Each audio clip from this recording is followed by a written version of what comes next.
Com certeza você já assistiu algum vídeo do Capuca aqui no YouTube. Qual a tentativa que eu tô, mano? Olha que filho da... Peguei. Agora vai. Oh, meu Deus do céu. Até abriu o bagulho errado. Calma, calma, calma. Ah, mano, não é possível. Peguei. Agora vai. Olha essa porra, cara. E se reparar nas thumbnails dele, existe um padrão muito claro. Além de serem chamativas, fáceis de entender, ela tem algo muito importante. Elas dão resultados. Mas isso não acontece por acaso. Existe um estilo de thumbnail por trás delas que eu gosto de chamar de estilo chocante. E esse estilo não foi inventado por mim. Alguns dos maiores canais do YouTube utilizam exatamente o mesmo estilo. E o mais fraquinho entre eles simplesmente é o MrBeast. Mas agora você deve estar se perguntando: tá, Caio, mas como faço uma thumbnail com esse estilo? E é por isso que hoje irei te mostrar como criei essa thumbnail para o Capuca. Sim, sou eu que faço as thumbnails do canal dele. E mostrar todo o meu processo de criação de thumbnails. E vou te guiar para que você possa adaptar esse mesmo estilo em qualquer nicho de gamer. Seja Minecraft, GTA, COD, Roblox. Não importa o jogo, porque no final das contas o processo é sempre o mesmo. E para ficar simples de entender, eu dividi esse processo em apenas 3 etapas. Começando pela etapa 1, a estrutura da thumbnail. Para criar thumbnails nesse estilo chocante, eu sigo uma regra muito simples: ter no máximo 3 elementos principais na tela. Um ótimo exemplo disso são as thumbnails do MrBeast. Repare que, na maioria das vezes, ele deixa o rosto dele ocupando uma grande parte da imagem e adiciona apenas 1 ou 2 elementos para explicar o que está acontecendo no vídeo. Olha essa thumbnail, por exemplo. Só de bater o olho nela, você já entende a ideia principal do vídeo sem precisar ler o título. E é justamente esse mesmo conceito que eu aplico nas thumbnails do Capuca. Reparem nessa aqui.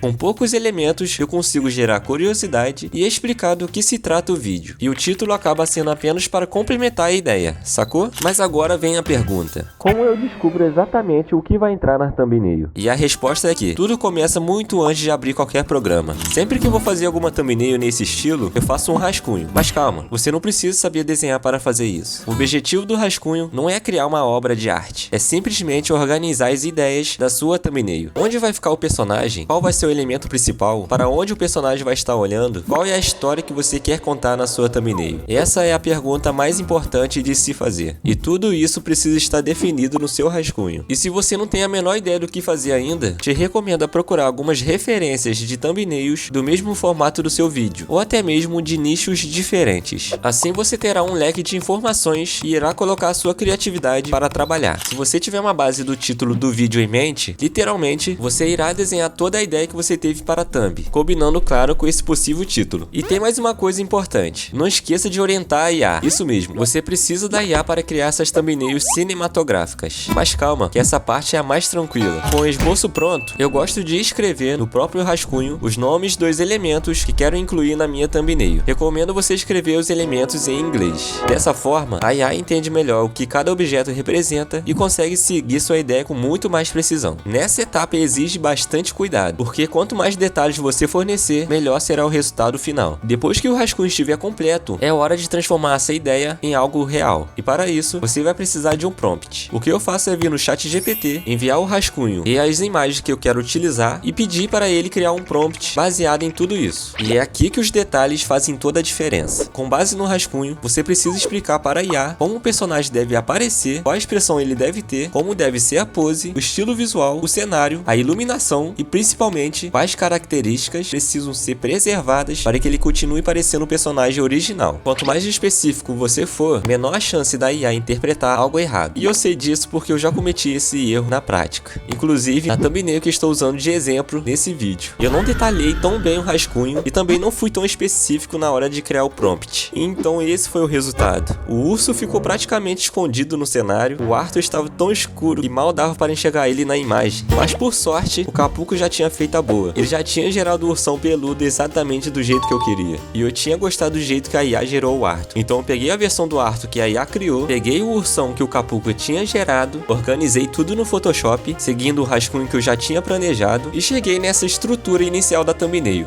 Mas existe um problema. Se eu parar por aqui com a thumbnail exatamente desse jeito, ela não é nada atraente. Ela tem a estrutura, mas ainda não tem o impacto, aquele tchan. E aquele tchan é justamente o que faz alguém parar de rolar o feed e clicar no seu vídeo. vídeo. Por isso, chegou a hora de transformar essa composição simples em uma thumbnail que realmente chama a atenção. E para isso, vamos ter que ir para a etapa 2, os efeitos. E é aqui que a mágica acontece, porque é nessa etapa que eu resolvo todas as imperfeições da thumbnail. Comecei clareando bem o rosto do Arthur para ele não passar despercebido. Depois trabalhei a ambientação da cena, adicionando sombras para criar mais profundidade, trabalhei a iluminação e fui refinando cada detalhe da composição. Aliás, detalhes até demais. Refiz praticamente todos os pelos do ursão, ajustei o cabelo do Arthur e vários outros pequenos detalhes que talvez você nem perceba, mas que no final fazem toda a diferença. E para finalizar tudo, apliquei alguns ajustes no Camera Raw. Agora se liga nesse antes e depois. Nem parece aquela imagem capenga que a IA criou. Mas aqui vai uma dica importante. Muita gente acha que a IA faz todo o trabalho sozinha, mas a verdade é que na maioria das vezes a imagem não vem perfeita. Sempre tem alguma coisa para corrigir. Um personagem escuro demais, um elemento sem destaque, uma composição sem profundidade, e é justamente aí que entra o Photoshop. Então se você quer criar thumbnails nesse estilo, não dependa apenas da geração da IA. Aprenda a trabalhar com luz, contraste, cores e profundidade, porque são esses detalhes que transformam uma imagem comum em uma thumbnail que realmente gera cliques. Mas agora vem a pergunta mais importante de todas. Beleza, a thumbnail está incrível, mas ela realmente funciona? Porque não adianta criar uma thumbnail bonita se ela não despertar curiosidade. E é por isso que, antes de finalizar qualquer projeto, eu sempre faço uma coisa: a terceira etapa do meu processo de criação de thumbnails, o teste definitivo. Depois que termino uma thumbnail, eu nunca avalio ela apenas dentro do Photoshop, até porque ela não será exibida somente na minha tela, mas para milhares e milhares de pessoas. E é por isso que eu sempre faço um teste final usando uma ferramenta incrível, onde ela permite visualizar exatamente como a sua thumbnail vai aparecer em diferentes dispositivos, desde telas pequenas de celulares até TVs. E se a sua thumbnail continua fácil de entender mesmo em tamanho pequeno, parabéns, meu consagrado. As chances dela gerar mais cliques são maiores. Então se você quer aumentar suas chances de cliques, vou deixar o link desse site maravilhoso na descrição do vídeo. E esse é o meu processo completo de criação de thumbnails. Um método simples, mas super eficiente. O melhor é que você consegue aplicar em qualquer nicho gamer. E se você seguir essas 3 etapas, suas thumbnails vão subir de nível imediatamente. Agora, se você quer se destacar ainda mais, te recomendo aplicar o efeito que ensinei nesse vídeo aqui na sua próxima thumbnail. Clica aí para conferir.